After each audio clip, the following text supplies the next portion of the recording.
What's going on, guys? The Comics Kid 2099 here to talk to you about Cycle of the Werewolf by Stephen King. This is, if you've ever seen the movie Silver Bullet with Gary Busey and Corey Haim, this is what that movie was based on. And this is the first Stephen King fiction that I have read in a very long time, since like 2006 or 2007. I've talked before on this channel about how when I was buying my textbooks first semester in college, I saw a copy of On Writing in the bookstore, bought it, and that kind of disillusioned me on the works of Stephen King. And so I hadn't read any Stephen King in a long time, but then I saw this at my library. It was super short. It's like 120 something pages, but it feels shorter than that.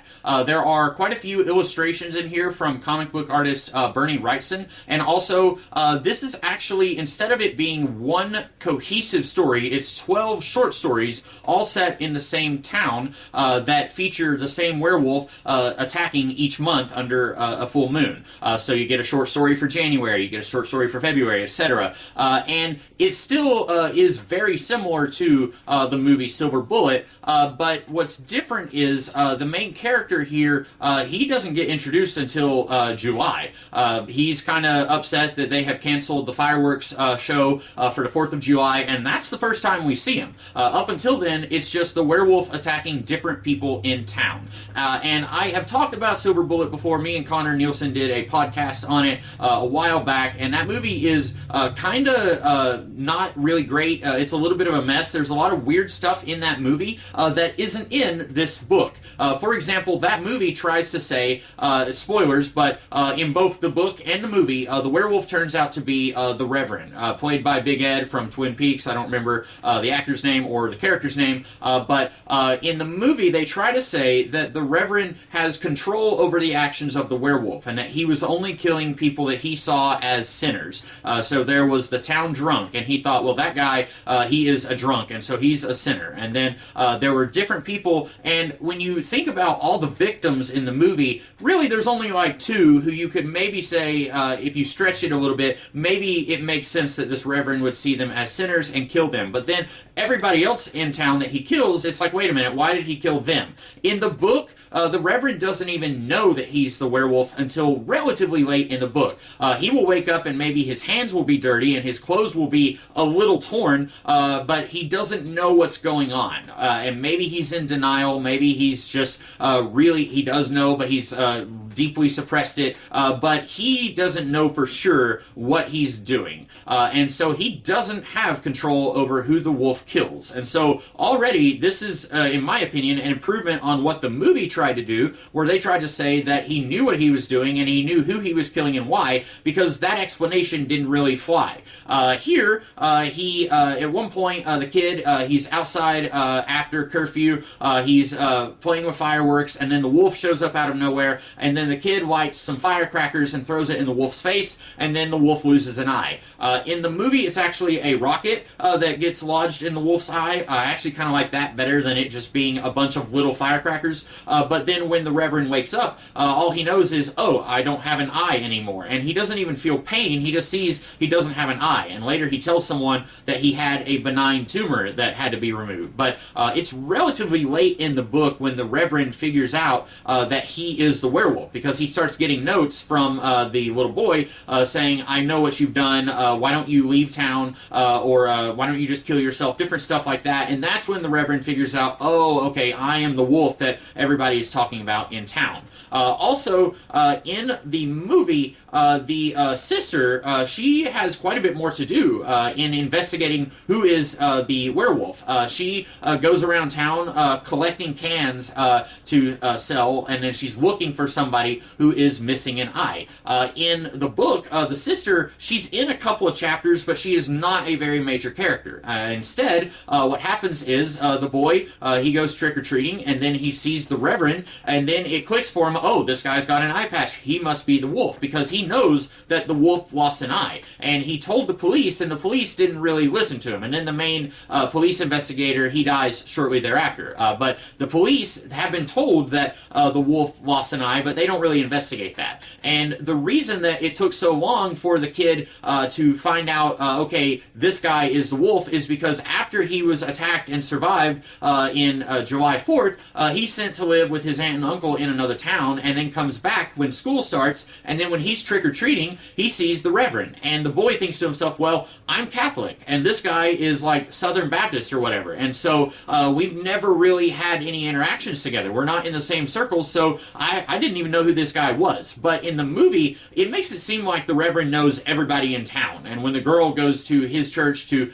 pick up cans and she sees that he has an eye patch, he knows who she is and she knows who he is. And so it's I feel like this works a little better. This explains, okay, this is why it took him so long to figure out who the wolf is after he's attacked. Also, in this, everyone in town kind of knows that it is a wolf. Like, everyone has, they're all kind of, the water cooler gossip is that it is a wolf that's doing all this. Now, the police officer, the one who eventually dies, he doesn't think that it's actually a wolf, but pretty much everyone else is kind of saying, yeah, I think it's a wolf that's doing this. Also, in the movie, really the only people who seem to think it's a wolf are Gary Busey, his nephew, and his niece. And so at one point, Gary Busey goes to this guy to get some silver bullets, and then the guy says something like, why do you need these? And Gary Busey makes up some story, and then the guy says, or you could be going after a werewolf. And it was really weird how that was played, so it was like, oh, so this guy knows that werewolves are real. But in the book, that same scene happens, but A, it's in another town, and B, it even says the guy kind of laughs when he says that, and that's not how it's played in Silver Bullet. But here, everyone kind of already knows, and I feel like that works a little better than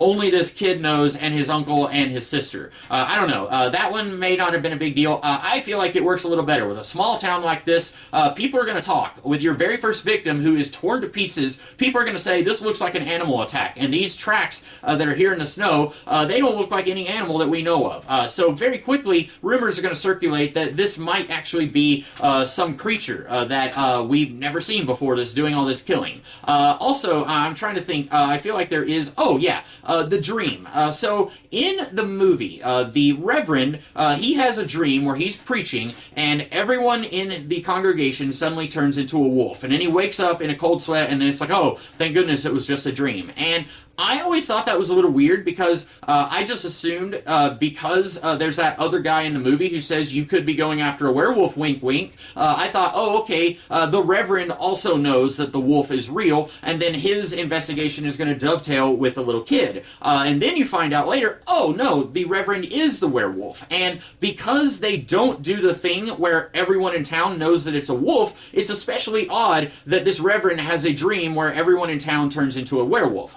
So he definitely knows about the wolf, even though that is not part of the town gossip in the movie. But in the book, since it is part of the town gossip, when he has that dream, and also he does not know that he's the wolf, it kind of makes sense. He is giving a sermon where he says, the beast could be sitting right next to you, and then everybody turns into a wolf, and then that gives him a nightmare. It makes sense that he would have that nightmare. And so I feel like this does a little bit of a better job of kind of telegraphing who the wolf is, and also it doesn't have these truly bizarre moments like, wait a minute, that doesn't make sense when you take into account everything else.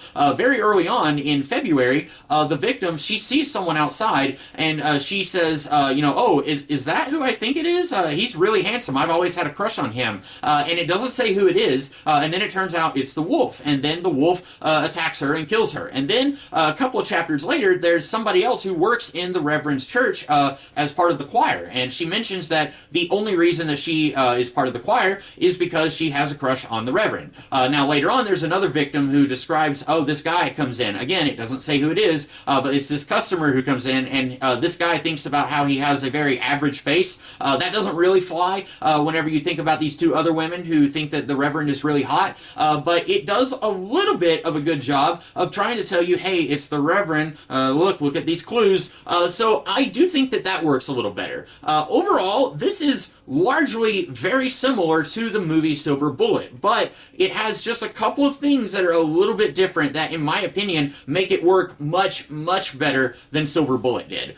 So I actually really like this. This came fairly early in Stephen King's career. I want to say the early 80s. I think maybe 82. I'm not going to look for a thing, but I want to say this was first printed sometime in the 80s, and I think Carrie was in the late 70s. So this was probably after he was already a known name, but this was before he hit it really huge. But one thing that did surprise me was just how short it was, since Stephen King is kind of known for just hitting the keyboard, and he will just type until he's tired of typing, and then he won't really revise as much as, in my opinion, he should. But let me look and see if I'm just making that up about this. 83 is when this first came out, so very early in Stephen King's career. I was surprised how much I liked this, since I have tried a couple times since I read On Writing that one time of trying to get back into Stephen King's works, and I just haven't been able to do it. But this one, being as short as it was, I really enjoyed it, and I was surprised how much I did.